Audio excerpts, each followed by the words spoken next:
Hi friends, இன்னைக்கு September second வீக்கான current affairs தான் பார்க்க போறோம். So PM Narendra Modi launched Jal Sanchay Jan Bhagidari initiative in Gujarat அப்படின்னு சொல்லியிருக்காங்க. இதுல நம்மளுக்கு என்ன கொஸ்டின் வரலாம்னா, ஜல் சஞ்சாய் ஜக் பகிதாரி அப்படின்னா என்ன? அது ஒரு வாட்டர் கன்சர்வேஷன் ப்ரோக்ராம்ங்க. அதாவது தண்ணிய சிக்கனம் பண்றது, இல்ல தண்ணிய சேமிக்கிற ஒரு ப்ரோக்ராம். அதுல என்ன ஹைலைட் அப்படின்னா கம்யூனிட்டி பார்ட்டிசிபேஷன் இருக்கு. ஸோ அந்த சமுதாயத்தை சேர்ந்த மக்களே அதை முன் வந்து எடுத்து செய்யறாங்க. இப்ப நம்ம மழைநீர் சேகரிப்பு திட்டம் மாதிரி அதை நம்ம சமுதாயமா நம்ம மக்களா சேர்ந்து கவர்மெண்ட் என்னதான் இன்சிஸ்ட் பண்ணினாலும் நம்மளும் அதை எடுத்து பண்ணோம். ஏன்னா அதோட பெனிஃபிட்ஸ் நம்மளுக்கு நல்லா தெரியும். ஸோ நம்ம வீடு கட்ட போதும் அந்த மாதிரி எல்லாம் வச்சுக்கிட்டோம். ஸோ அதனால இது ஒரு கம்யூனிட்டி ப்ரோக்ராம், வாட்டர் கன்சர்வேஷனுக்கான community program. Jal Shakti Abhiyan catch the rain water அந்த ஸ்கீமுக்கு கீழே இது கொண்டு வருது. அடுத்து ஜிஎஸ்டிபி growth, அதாவது கிராஸ் ஸ்டேட் டொமஸ்டிக் ப்ராடக்ட். இப்ப ஜிடிபின்றது கிராஸ் டொமஸ்டிக் ப்ராடக்ட், அது ஒரு கண்ட்ரிக்கு நம்ம மெஷர் பண்றது. இதே ஒரு ஸ்டேட்டுக்கு மெஷர் பண்ணோம் அப்படின்னா கிராஸ் ஸ்டேட் டொமஸ்டிக் ப்ராடக்ட். அதுல டாப்ல இருக்கிறது நம்ம தமிழ்நாடு தான். அடுத்து இன்டர்நேஷனல் சோலார் ஃபெஸ்டிவல், அதை ஃபர்ஸ்ட் இன்டர்நேஷனல் சோலார் ஃபெஸ்டிவல், அதனாலதாங்க இதை படிக்கிறோம். ஃபர்ஸ்ட் இன்டர்நேஷனல் சோலார் ஃபெஸ்டிவல் இது முதல்ல எங்க நடந்துச்சுன்னு பாத்துருவோம். இது நியூ டெல்லியில நடந்திருக்கு, பாரத் மண்டபத்துல. இது நம்ம இன்டர்நேஷனல் சோலார் அலையன்ஸ், நம்மளும் பிரான்ஸும் தான் அதை உருவாக்கினோம் ஃபர்ஸ்ட். இப்ப அதுல நிறைய கண்ட்ரிஸ் இருக்காங்க. ஸோ இந்த இன்டர்நேஷனல் சோலார் அலையன்ஸ் கண்ட்ரீஸ்க்கு நம்ம கண்டக்ட் பண்ற ஃபர்ஸ்ட் இன்டர்நேஷனல் சோலார் ஃபெஸ்டிவல் தாங்க.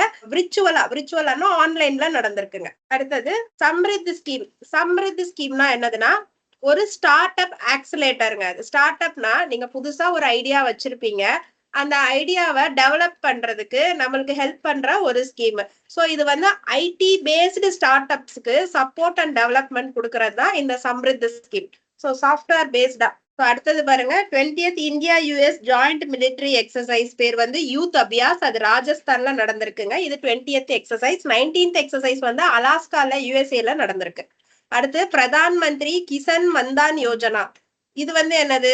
இந்த யோஜனா ஃபர்ஸ்ட் என்னது அப்படின்னு பாத்தீங்கன்னா, இது சோசியல் செக்யூரிட்டி, அதாவது ஒரு இன்சூரன்ஸ் ஸ்கீம் மாதிரி. யாருக்கு இன்சூரன்ஸ் கொடுக்குறாங்கன்னா ஸ்மால் அண்ட் மார்ஜினல் ஃபார்மர்ஸ்க்கு ஒரு இன்சூரன்ஸ் ஸ்கீம்ங்க. இது கொண்டு 5 years சக்சஸ்ஃபுல்லா கம்ப்ளீட் ஆயிட்டுன்னு சொல்லியிருக்காங்க. பிரதான் மந்திரி கிசான்னாலே ஃபார்மர்ஸ், மான்தன் யோஜனா, மான்தன்னா செக்யூரிட்டியா இருக்கலாம், சோசியல் செக்யூரிட்டியா இருக்கலாம். ஸோ இதுல அவங்களோட கான்ட்ரிபியூஷன் சம்டைம்ஸ் கேட்கலாம். அவங்க 55 rupeesல இருந்து 200 rupees பெர் மந்த்துக்கே அவங்க கான்ட்ரிபியூஷனா கொடுத்தா போதும். 60 வயசுக்கு அப்புறம் அவங்களுக்கு பென்ஷன் கிடைக்கும்.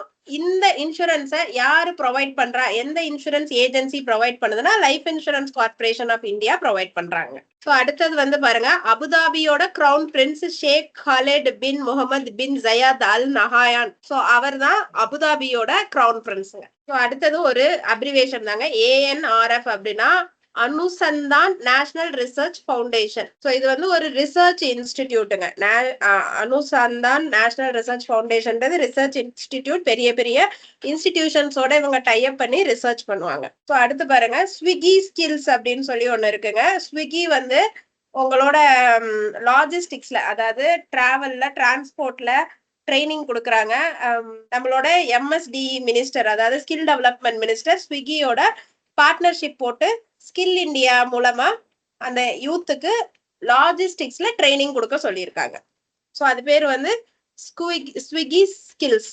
So I4C Indian cyber crime coordination centre open பண்ணி ஃபர்ஸ்ட் ஃபவுண்டேஷன் வந்ததுல நம்ம home minister, honourable home minister Amit Shah அவர்கள் 4 இனிஷியேட்டிவ்ஸ் வச்சிருக்காங்க. அது என்னன்னா cyber fraud mitigation centre. Cyber ஃப்ராட்னா ஆன்லைன் ஃப்ராட ஓவர் கம் பண்ணக்கூடிய சென்டர், சமன்யவாய் பிளாட்ஃபார்ம், அடுத்து cyber commandos program and suspect register.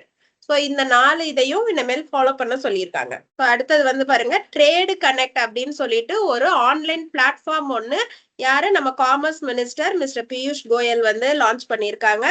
இது வழியா நம்ம என்ன பண்ண போறோம்னா இன்டர்நேஷனல் ட்ரேட் ஆப்பர்ச்சுனிட்டிஸை இந்த பிளாட்ஃபார்ம்ல நீங்க கண்டுபிடிக்கலாம். பர்டிகுலரா எம்எஸ்எம்இ செக்டாருக்கு. First silicon carbide manufacturing unit ஒடிசால வரப்போகுதுங்க, புவனேஸ்வர்ல வரப்போகுது.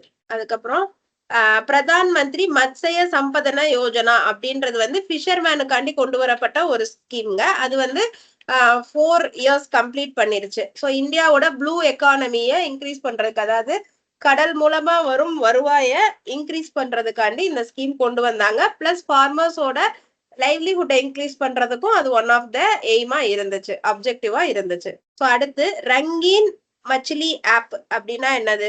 மச்சிலினா மீன்ங்க, ரங்கீன் மச்சிலி ஆப் அப்படின்னா ஆப், வெப்சைட்ஸ் இதெல்லாம் நமக்கு நிறைய கொஸ்டின்ஸ் வருங்க. ஸோ இந்த ரங்கீன் மச்சிலினா ஆர்னமெண்டல் ஃபிஷ், இல்ல அழகுக்காண்டி வாங்கி வைக்கப்படுற மீன்களை பத்தின மல்டி லாங்குவேஜ்ல இன்ஃபர்மேஷன் கொடுக்கக்கூடிய ஆப் தாங்க Rangeen Machhli app. So ornamental fish பத்தின இன்ஃபர்மேஷன். ஸோ அடுத்தது வந்து பாருங்க, பிரிக்ஸோட புது மெம்பரா அல்ஜீரியா ஜாயின் பண்ணிருக்குங்க. ஸோ பிரிக்ஸ்ல ஆல்ரெடி யார் யார் இருந்தா? Brazil, Russia, India, China, South Africa தான் இருந்தது. அதுக்கப்புறம் வந்து இப்போ அல்ஜீரியா வந்து சேர்ந்திருக்கு. So July 6 world rural development டேவா United Nations General Assembly announce பண்ணியிருக்காங்க. ஸோ நேபாள் தான் 101st full member of international solar alliance. 100th member யாருன்னு கேட்க வாய்ப்பு இருக்குங்க. அது வந்து பராகுவே. ஸோ அடுத்து இண்டஸ் எக்ஸ் அப்படின்றது ஒரு நியூ வெப் பேஜுங்க. அது இன்வெஸ்டர்ஸ்க்கு ஹெல்ப் பண்றதுக்காண்டி கொண்டு வரப்பட்டது. யாருக்கு நடுவுல? இந்தியா யூஎஸ்க்கு நடுவுல. ஸோ எலன் மஸ்க் தாங்க வேர்ல்டோட ஃபர்ஸ்ட் ட்ரில்லியனர். எப்ப? 2027ல ஆயிடுவாராங்க. ரெண்டாவது 2028ல கௌதம் அதானி ஆவாருன்னு சொல்றாங்க. முகேஷ் அம்பானி 2033ல தான் ஆவாரம். ஸோ வேர்ல்ட்ஸ் ரிப்போர்ட்ல ஆனுவல் பெஸ்ட் கண்ட்ரிஸ் ரேங்கிங்ல சுவிட்சர்லாந்து தாங்க ஃபர்ஸ்ட் பிளேஸ்ல இருக்கு. இந்தியா வந்து 33rd பிளேஸ்ல இருக்கு. ஸோ வேர்ல்டு பேங்க் குரூப்போட ஒரு ஏஜென்சி தான் multilateral investment guarantee agency. So அவங்க வந்து என்ன பண்ணிருக்காங்க, ஒரு multi donor trust fund MIGA ISA solar facility அப்படின்னு ஒரு ஃபண்ட் வந்து உருவாக்கி இருக்காங்க. அது வந்து இன்டர்நேஷனல் சோலார் அலையன்ஸ் அந்த சோலார் பவர் ஜென்ரேட் பண்றதுக்கு யூஸ் பண்றாங்க அந்த ஃபண்டை. ஸோ அடுத்தது DICGC, இது வந்து RBIயோட முழுக்க RBI கண்ட்ரோல்ல இருக்கிற ஒரு சப்சிடரி, RBIயோட ஒரு துணை நிறுவனம். அதாவது deposit insurance credit guarantee corporation.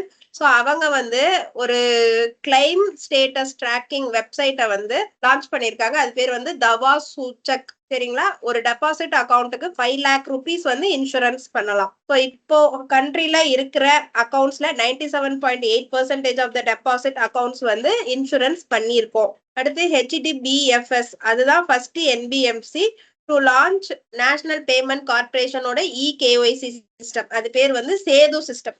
சரிங்களா? சேது சிஸ்டத்தை இம்ப்ளிமெண்ட் பண்ண ஃபர்ஸ்ட் NBFC வந்து எதுனா HDBFS, housing development board financial services limited. அதுக்கப்புறங்க நம்மளோட யூனியன் பேங்க் ஆஃப் இந்தியா அப்படின்ற பேங்க் தான் carbon accounting financials, partnership for carbon accounting ஃபினான்சியல்ஸ்ல ஜாயின் பண்ண பேங்க். ஸோ அவங்க வந்து அவங்களோட கிரீன் ஹவுஸ் கேஸ் எமிஷனை இல்ல அது தடுக்கிறதுக்காண்டி அவங்களோட இன்வெஸ்ட்மெண்ட்ஸ், லோன்ஸ் பத்தி எல்லாம் ஷேர் பண்ணுவாங்க. ஸோ இந்த மாதிரி பண்றதுனால நம்மளோட கிளைமேட் டார்கெட்டை 2027 ஏப்ரலுக்குள்ள நம்ம ரீச் பண்ணிடலாம். ஸோ கம்யூட்டர்ஸ் அப்படின்னா டெய்லியும் போயிட்டு வர்றவங்க. ஸோ டெய்லியும் போயிட்டு வர்றவங்களுக்காண்டி SBI என்ன பண்ணிருக்குன்னா MTS RuPay NCMC prepaid card அது வந்து அன்வெயில் பண்ணிருக்கு. அதாவது அதை வந்து ரிலீஸ் பண்ணியிருக்காங்க. ஸோ டெய்லியும் நீங்க வந்து சில்லறை மாத்தி பஸ்ல போயிட்டு கஷ்டப்பட வேண்டாம். இந்த வந்து நேஷனல் காமன் மொபிலிட்டி கார்டு அதை வந்து நீங்க கொடுத்துக்கலாம் அப்படின்னு சொல்லியிருக்காங்க. அடுத்து US கவர்மெண்ட்டும் IIT மெட்ராஸும் நம்மளுக்கு வந்து இந்த பேட்டரிஸ், எலக்ட்ரிக் வெஹிக்கிள்ஸ் இது சம்பந்தமா ரிசர்ச் பண்றதுக்காண்டி அக்ரிமெண்ட் சைன் பண்ணியிருக்காங்க.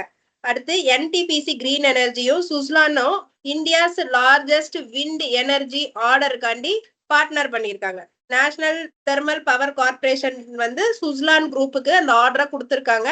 அவங்க தான் renewable energy solution provider, largest renewable energy solution provider Suzlon group. So NASA வந்து பிக்செல் அப்படின்ற ஒரு பிரைவேட் ஸ்பேஸ் கம்பெனி, அது ஒரு ஸ்டார்ட் அப். அந்த ஸ்டார்ட் அப்போட நாசா வந்து ஒரு அக்ரிமெண்ட் சைன் பண்ணிருக்கு, இல்ல ஒரு டீல் கொடுத்துருக்கு.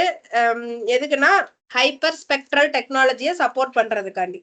ஸோ அடுத்து நம்மளோட டைமோட 100 most influential people in artificial intelligence லிஸ்ட்ல நம்ம இந்தியாவை சேர்ந்த 3 பேர் வந்திருக்காங்க. ஃபர்ஸ்ட் வந்து நம்ம சுந்தர் பிச்சை சார், அவர் வந்து கூகுள் ஆல்பபெட் 2ஓட CEO. ஸோ அடுத்து அஸ்வினி வைஷ்ணவா, மினிஸ்டர் அஸ்வினி வைஷ்ணவ், அவங்க எலக்ட்ரானிக்ஸ் அண்ட் இன்ஃபர்மேஷன் டெக்னாலஜியோட மினிஸ்டர். அதுக்கப்புறம் நம்மளோட ஆக்டர் அனில் கபூர்.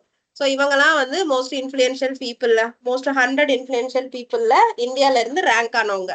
அடுத்து NTPC தால்ச்சர் கனிஹா, அதாவது தால்ச்சர் ஒரிசால தால்ச்சர்ன்ற இடத்துல இருக்கிற NTPC வந்து எனர்ஜி மேனேஜ்மெண்ட் இன்சைட் அவார்டு வந்து ரிசீவ் பண்ணிருக்கு. யார்கிட்ட இருந்து அப்படின்னா கிளீன் எனர்ஜி மினிஸ்ட்ரியில இருந்து. சரியாங்க. ஸோ அதே மாதிரி 4 இந்தியன் கம்பெனிஸுக்கும் அவார்டு கிடைச்சிருக்கு. ஒன்னு வந்து அப்பல்லோ டயர்ஸ், இன்னொன்னு வந்து மெரைலி மோதர்சன் ஆட்டோமோட்டிவ்ஸ், அடுத்து national thermal power corporation Odisha, இன்னொன்னு வந்து national thermal power corporation Telangana, Ramagundam Telangana. So அப்பாயின்மெண்ட்ஸ்ல வந்து பாருங்க, ஒலிம்பிக் கவுன்சில் ஆஃப் ஏசியாவோட ஃபர்ஸ்ட் இந்தியன் பிரசிடென்ட் வந்து யாருங்க, ராஜா ரன்வீர் சிங். அதுக்கடுத்து பெரிய அப்பாயின்மெண்ட்ஸ் வந்து இம்பார்ட்டன்டான அப்பாயின்மெண்ட்ஸ் இல்லைங்க.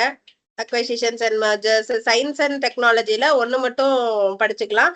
சைனாவோட கீ ஸ்பேஸ்னு ஒரு கம்பெனி வந்து லான்ச்டு 10 லியோ சேட்டலைட்ஸ். அது வந்து ஸ்பேஸ் எக்ஸோட ஸ்டார்லிங்கோட ஈக்குவலண்ட். ஸ்டார்லிங்க்ன்றது என்னன்னா அது வந்து ஒரு சின்ன ஆண்டனா மாதிரி இருக்கும், இப்படி இருக்கும். ஸோ நீங்க ஈவன் ஃபாரஸ்ட்ல கூட உங்களுக்கு வைஃபை கனெக்ஷன் அத மூலமா நம்ம ரிசீவ் பண்ண முடியும். இது சேட்டலைட் கம்யூனிகேஷன் மூலமா ஒர்க் ஆகும். ஓகேவாங்க. ஸோ இதுக்கு ஈக்குவலண்டா அந்த 10 லியோ சேட்டலைட்ஸை வந்து சைனாவோட கீ ஸ்பேஸ் கம்பெனி லான்ச் பண்ணியிருக்காங்க. அடுத்தது பாருங்க, நைபு ஸ்பேஸ் பிரைவேட் லிமிடெட் இந்தியாவோட ஃபர்ஸ்ட் எர்த் அப்சர்வேஷனரி சேட்டலைட் கான்ஸ்டலேஷனா அவங்க எஸ்டாப்ளிஷ் பண்ண வர. கான்ஸ்டலேஷன்னா கூட்டம். ஸோ இந்த எர்த் அப்சர்வேஷன் சேட்டலைட்டோட ஒரு கூட்டத்தை அவங்க எஸ்டாப்ளிஷ் பண்ண போறாங்க. அடுத்து பொலாரிஸ் தான் மிஷன், இதுதான் வந்து ஃபர்ஸ்ட் ஸ்பேஸ் டூர் போன மிஷன், தான் மிஷன். அதுல வந்து ஒரு பைலட் பிளஸ் ஒரு பில்லியனர் ஒருத்தர் தான் அதுல போய் சுத்தி பார்க்க போனாரு, ஜாரட் ஐசக்மேன் அவர் பேரு. சோ இதுதான் world's first private space walk. சரிங்களா. அவங்க வந்து ஒரு பேமெண்ட் கம்பெனி வச்சிருக்காரு. அந்த கம்பெனி பேர் வந்து shift for. So Paris para ஒலிம்பிக்ஸ்ல இந்தியா வந்து 29 மெடல் வாங்கியிருக்கு, 18th பொசிஷன்ல இருக்கு. 29 மெடல்ல 7 கோல்டு, 9 சில்வர், 13 பிரான்ஸ் வாங்கியிருக்காங்க. ஸோ இதுல ஆவணி லெஹரா அப்படின்றவங்க கோல்டு வந்து 2 கோல்டு மெடல் வாங்கியிருக்காங்க. ஓகேவாங்க. Women's 10 metre air rifle standing SH1 இன்னொன்னு எதுக்கு வாங்கியிருக்காங்கன்னு தெரியல. அடுத்து ஹர்விந்தர் சிங், அவங்களும் வந்து மென்ஸ் இண்டிவிஜுவல் ரீகர்வ் ஓபன் ஈவெண்ட்ல வந்து ஹர்விந்தர் சிங் வாங்கியிருக்காங்க. இந்த கோல்டு மெடலிஸ்ட்லாம் இன்னும் கொஞ்சம் டீடைல்டா படிச்சுக்கோங்க. 7 கோல்டு மெடல், 7 கோல்டு மெடலோட பேரையும் என்ன டொமைன்ல வாங்கியிருக்காங்கன்னு படிச்சுக்கோங்க. அடுத்து ஒலிம்பிக் கவுன்சில் ஆஃப் ஏசியா வந்து என்ன பண்ணிருக்காங்க, யோகாசனாவை டெமான்ஸ்ட்ரேஷன் ஸ்போர்ட்ஸா ஏசியன் கேம்ஸ் 2026ல கொண்டு வர போறாங்க. ஸோ ஏசியன் கேம்ஸ் 2026 எங்க நடக்க போகுது, ஆய்ச்சி நகோயா ஜப்பான்ல நடக்க போகுது. அடுத்து சாகித்ய அகாடமி வின் பண்ண ப்ரொஃபசர் கே செல்லப்பா அவர் வந்து இறந்துட்டாருங்க. ஸோ அவர் இந்த அவார்டு எதுக்கு வாங்கினார்னா, ரவீந்திரநாத் தாகூரோட நாவல் கோரா, அந்த நாவல்ல பெங்கால்ல இருந்து தமிழுக்கு மாத்தினாரு. தமிழ்ல அந்த நாவலோட பேர் என்ன தெரிஞ்சா கமெண்ட் பண்ணுங்க. ஸோ கீழே கமெண்ட்ல அந்த நாவலோட பேரு தமிழ்ல என்ன, செல்லப்பா எழுதின நாவல் தமிழ்ல என்ன பேரு, அது வந்து just a translation of Rabindranath Tagore's Bengal novel Gora. ஓகேவாங்க. Renowned film scholar Aruna Vasudev, அவங்க வந்து மதர் ஆஃப் ஏசியன் சினிமான்னு சொல்லக்கூடியவங்க, அவங்களும் இறந்துட்டாங்க. ஸோ புக்ஸ் அண்ட் ஆத்தர்ஸ்ல ஒன்றும் இல்லை. இம்பார்ட்டன்ட் டேஸ்ல international vulture awareness day September 7ங்க. ஸோ இது பாருங்க, இப்படி கொத்துற மாதிரி இருக்கா, இப்படி நம்ம கைய வச்சு கொத்து அப்படி சொன்னா எப்படி சொல்லுவோம், இப்படிதானே வரும் கையே, அப்ப 7. அடுத்து வேர்ல்டு சூசைடு ப்ரிவென்ஷன் டே, அது வந்து 10. ஸோ நம்ம சூசைட் பண்ற ஐடியா வந்தா நம்ம ஜீரோ ஆயிடுவோம் அப்படின்னு ஞாபகம் வச்சுக்கோங்க. So September 10. ஸோ அடுத்து international day of democracy September 15. So அதோட தீம் பாருங்க, ஆர்டிபிஷியல் இன்டெலிஜென்ஸ். ஸோ இந்த இயரோட முக்காவாசி டீம் வந்து ஆர்டிபிஷியல் இன்டெலிஜென்ஸ் சம்பந்தமா தாங்க இருந்துச்சு. ஒடிசால நடக்கக்கூடிய ஃபெஸ்டிவல் வந்து நுவாக்காய் ஃபெஸ்டிவல். ஓகேவாங்க. அடுத்து நம்ம நேஷனல் காமன் மொபிலிட்டி கார்டு படிச்சோம், கம்யூட்டர்ஸ்காண்டி SBI கொண்டு வந்திருக்குன்னா, அதே SBIயோட சேர்த்து ஹிமாச்சல் பிரதேஷ்ல ஹிமாச்சல் ரோட் டிரான்ஸ்போர்ட் கார்பரேஷன் இதே மாதிரி நேஷனல் மொபிலிட்டி கார்டு கொண்டு வந்திருக்காங்க. ஸோ செப்டம்பர் 2nd வீக்கான கரண்ட் அஃபேர்ஸ் முடிஞ்சிச்சு ஃப்ரெண்ட்ஸ். செல்லப்பா சார் எழுதின இல்ல டிரான்ஸ்லேட் பண்ண நாவலோட தமிழ் பெயர் என்ன, அதை மட்டும் கமெண்ட் பாக்ஸ்ல ஆன்சர் தெரிஞ்சவங்க போடுங்க. Thank you friends.